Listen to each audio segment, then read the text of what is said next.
Hi, Casey. Hello, Katie. Can you hear me okay? Can you hear Let me? it, I can hear you really well. Let it be known that I did my best to try the Facebook Live. And I really want someone. It's really awful. I YouTube videoed, I like read instructions, and it was like the setup was good to go. I thought I just had to like press go, and no, it wasn't easy. But here we are doing Zoom, and we'll just post this later. Yeah, Um, how are you today? I'm good. How are you? I'm doing really well. Thanks so much for joining me today. I just wanted to give people the opportunity to kind of learn about who we are and what we're doing in the wellness industry, and just a little bit about like our journey as entrepreneurs in the wellness industry and our approaches to wellness. And then I wanted to talk about our body language event. Sounds amazing. Awesome. So I met you a little over like a year and a half ago ish. Sounds What's right. time, right? Um, but we were both at Collective Wellness and Spa. And I remember meeting with you and just being floored by your really specific approach to physical therapy and how it really breaks the our mainstream concepts of what physical therapy is and what it should look like and what it means to various people. Can you just give people an understanding of kind of your background, how you got to physical therapy, and what it is now that you're trying to cultivate in your practice? Sure, I'll do my best to wrap that up. It seems like a long journey all in all, but yeah.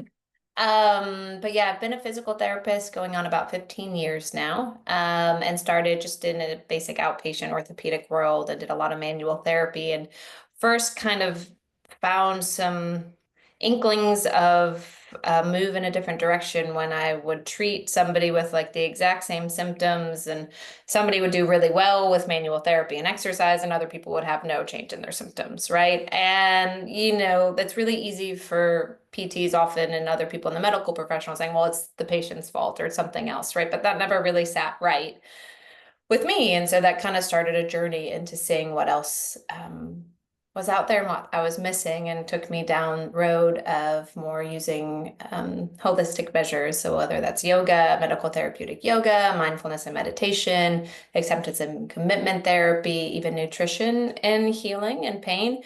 Um, and it all of it started to kind of fill in the holes a little bit, but something always seemed like it was missing, like there was something that didn't quite tie it all together.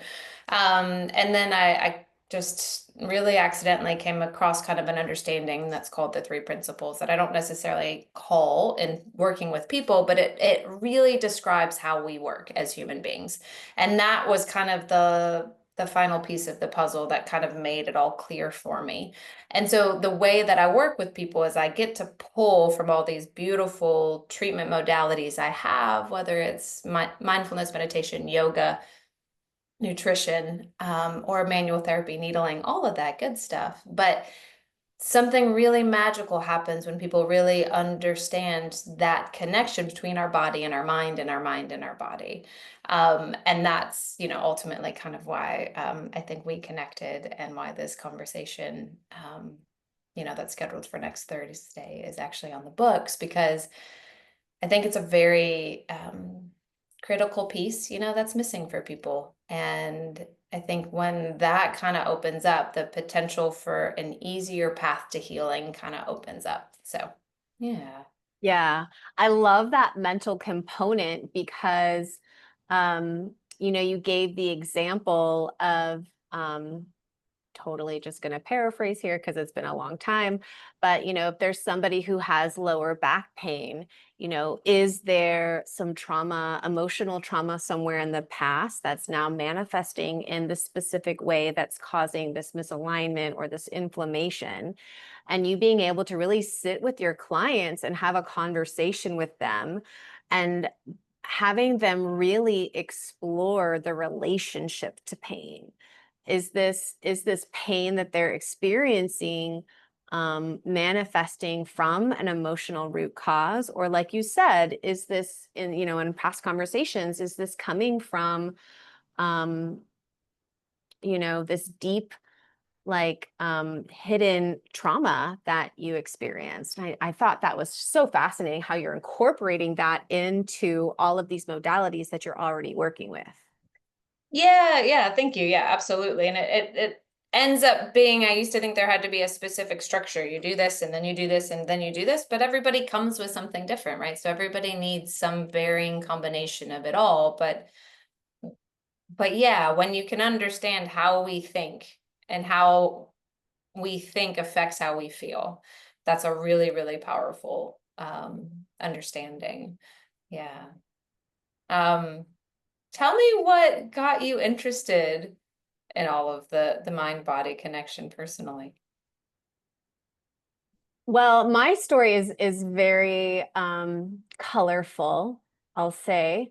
My background is in theater as a theatrical hairdresser, and I got into alignment work because I'm a wig maker, and as a wig maker, posturally, it's torture on the body. It's like you're in this C curve for multiple hours a day, and then it's like the body keeps the score, right? So it's like my tissues were really kind of supporting me in this kyphosis, this rounding forward of the spine. And I was really young and it was just not cute. And that's kind of like, to be all honest with you, like I was 26 and my vanity was like, no, like I'm too young to have my spine look like this. So I discovered Pilates, and it really transformed my perspective, not only for my internal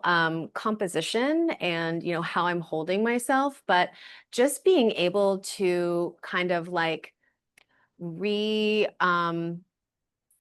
reform these tissues and reactivate parts of myself that I didn't know, like they were coming online and they were creating more balance within me. And it brought a lot more self-awareness as opposed to just kind of like checking out. And so as I was on this Pilates journey, I was like by day, actually it was like by day I was doing Pilates and by night I was doing theater. So I was living this like two very different lives. And then I got pregnant with my first child, and I was on the road. I was touring with the show. And once I had him postpartum, I just wanted to get back into my body and realignment and just kind of like rediscover parts of myself that had kind of gone dormant since I was so preoccupied with touring and living that theatrical lifestyle. And I discovered the Bowspring. I was 9 months postpartum, and I was so like thrown by all of the concepts of what this practice was inviting me to explore. I mean, it was totally having me move my body in such a foreign way that felt so uncomfortable. And I was super easy to judge. It was just like, well, I'm a Pilates instructor and I know what alignment is and I know how it's supposed to look. And so when I kind of found myself in these really awkward positions, it made me really angry, to be honest with you. And not right now. Can you go talk to your dad about it? No, you can come back later though. Thank you. You can come back later. Go talk to your dad. Thank you. In a little bit. um, and so I was just kind of like in my car and I was really angry and I was like, this practice is really going to hurt people. Like this alignment is just so weird.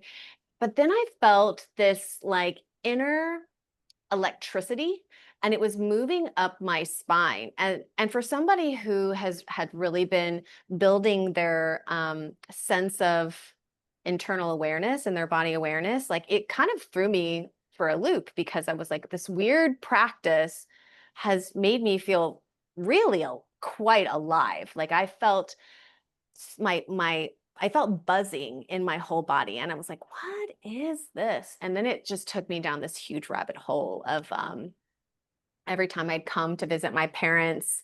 At the time I'd left the road and I moved to New York, but I'd visit my parents, and I'd try and find this one yoga instructor who teaches this alignment system. And my mom was like, she's going to need like a restraining order. Like, this is like, you're crazy. And I was like, you're crazy. This stuff is medicine. And it was so amazing. And I just fell in love with it. And it was one of those like cosmic moments where I was like, now this is going to be something that's you're going to hold on to for the rest of your life. And so fast forward, COVID happened, and I working at Actors Theater of Louisville. And then it was just like the second that lockdown happened, I knew it was my time to move into more of becoming a facilitator and an instructor of this practice. And it has been so rewarding and yet so completely challenging because I mean, what I teach is kind of like the island of misfit toys. It's different and it's weird. And the whole goal is to activate unconscious parts of the body just so you can feel them, just so you can know what they feel like. And it's triggering and it's uncomfortable. And I think about my initial reaction and how I've experienced that while teaching classes. People just get like, no, this is too weird. This is too different. And learning how to like be okay with that I'm teaching this really avant-garde movement style, because what I really would love is to like for you as a physical therapist, so you have this broad scope of tools that you use with your clients. You've got yoga, you've got meditation, you've got mindful practices, you've got the, mind body connection, you have clinical training, you have all of these different tools. And I'm saying like, and then there's this too. So for the clients that come to me who have been in physical therapy in a clinical setting, and they'll be like, well, my physical therapist said this. And I'm like, I would never tell you what your physical therapist is telling you is wrong. I would never say that. All I'm doing is inviting you to feel differently, to find more activation in these parts of your body that have been asleep. And so that has been such a like a gem in this whole journey of mine. So that's been really cool. Yeah, I had the fortunate opportunity to experience one of your classes, and it was really lovely. You have a very strong, passionate energy that um, is like it's inspiring, but it's energetic. It's why can't I think of the word right now? But it's oh goodness gracious, the word's not coming to me for whatever reason, but it's magnetic, right? Like it's just this energy that's hard to ignore. And you could just see in the group of people just kind of like things, their eyes just kind of opening up and little different things kind of like and a spark would kind of ignite in something for them. It was really cool to observe that. Oh, I'm so glad. I'm so glad. Because, yeah, as an instructor, I see the ones who are like, oh, what's happening? And then I see the ones that are like, nope. And just not trying to take it personally. Mhm. Yeah.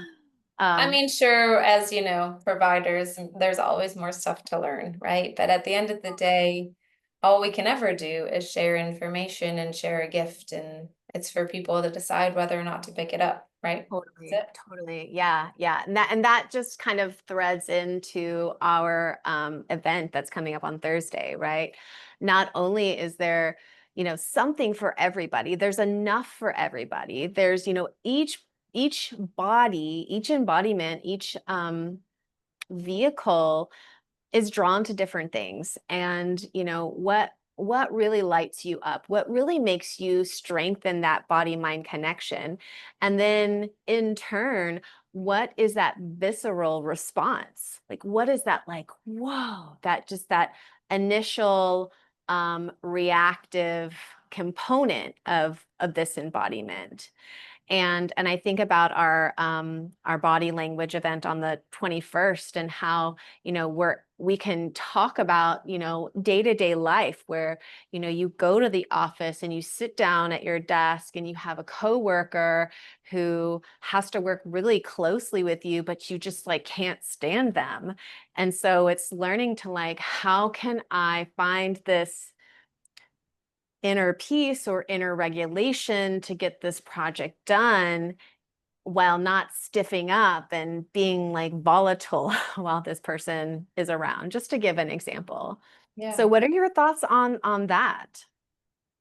Yeah, so I think personally it's been a long journey for me to kind of understand my body, right? So like that those are like eh, to connect with my body and understand my body, right? As somebody that's experienced their own set of repeated injuries and such, it took some time to kind of figure out how my thinking and how my movement was affecting that stuff and like return of things. And it's really interesting now because I still practice yoga a little bit here and there, and I sit and I don't even call it my mindfulness or meditation as much. I sit in silence and kind of watch and see.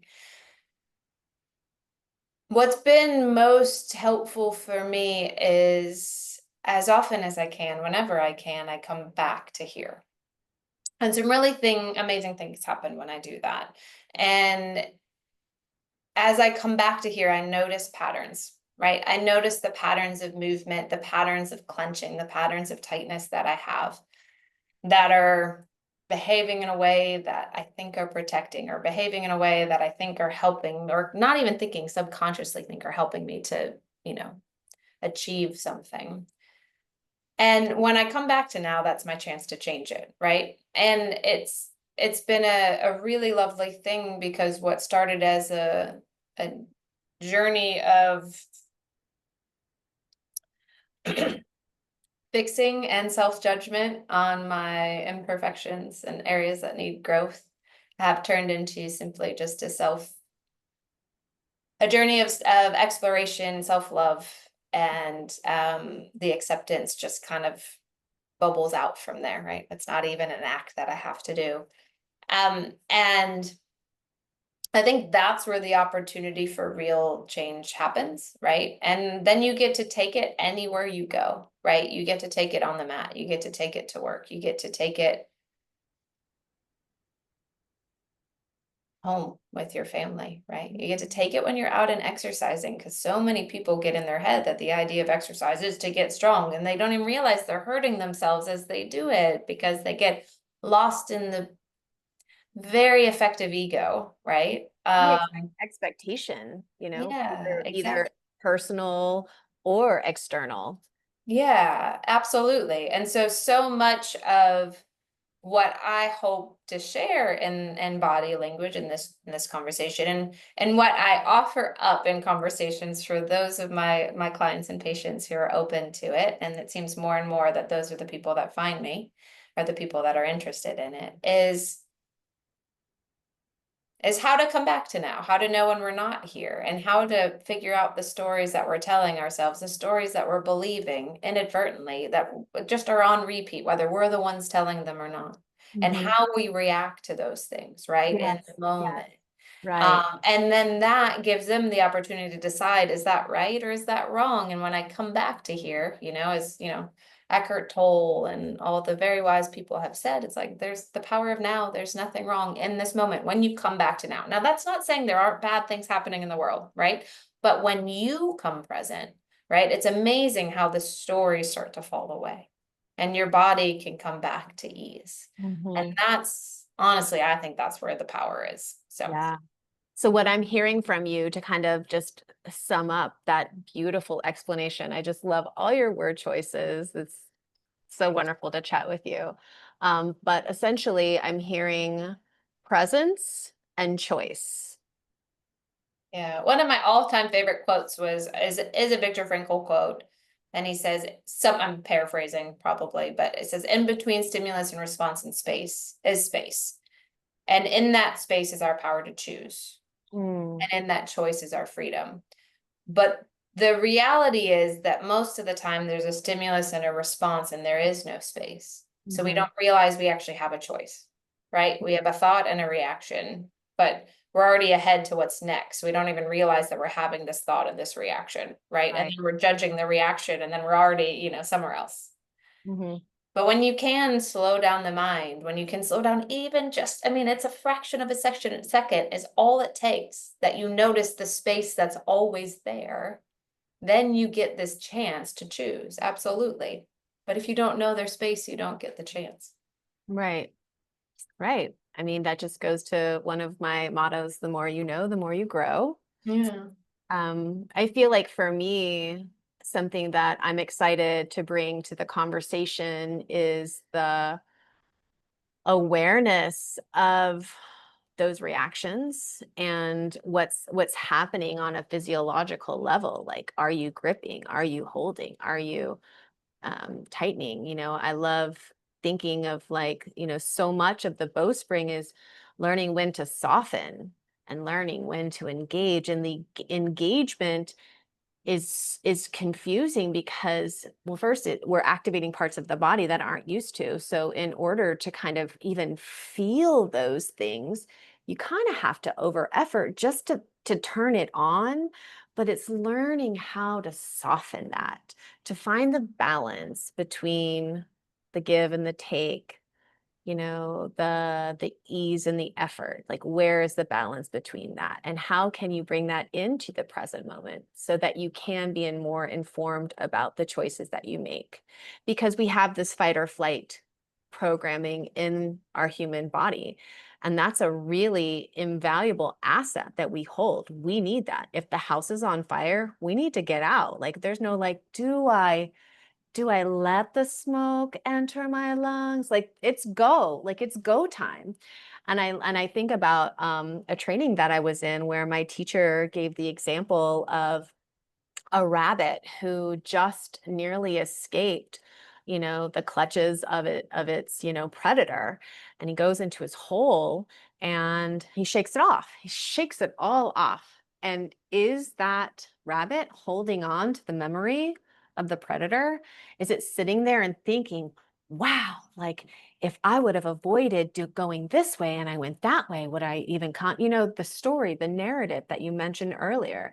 Instead of attaching to that, to move it, to release it, to shake it off so that you can move forward. But it's the release of the resistance and the cycle that we're trying to break as humans, because that's just, kind of, the mind is a powerful tool, but the body is so much more intelligent.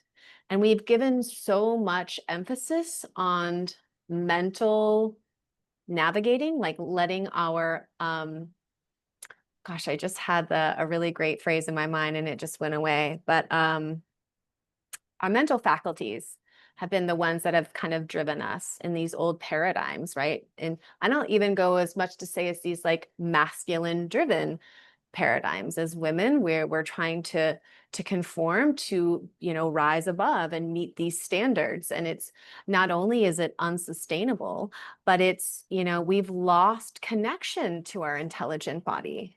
We've resourced to referring to external validation or external um,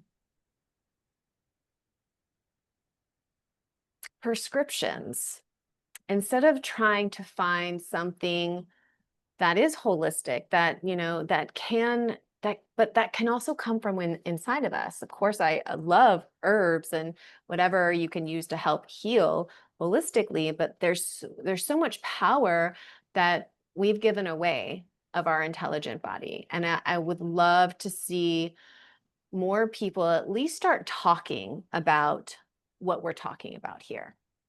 I heard this phrase sometime a long time ago, and it was that your body's not just a plant stand for your head. And I really loved the visual of that, right? Because it is like we put this part, really just this part on this pedestal, right? And we spend so much of our life up here. And so, yeah, like to what you described, it's like we don't even know that we have muscles in different places throughout our body. We don't know that our body can even move in that way, Yeah. right?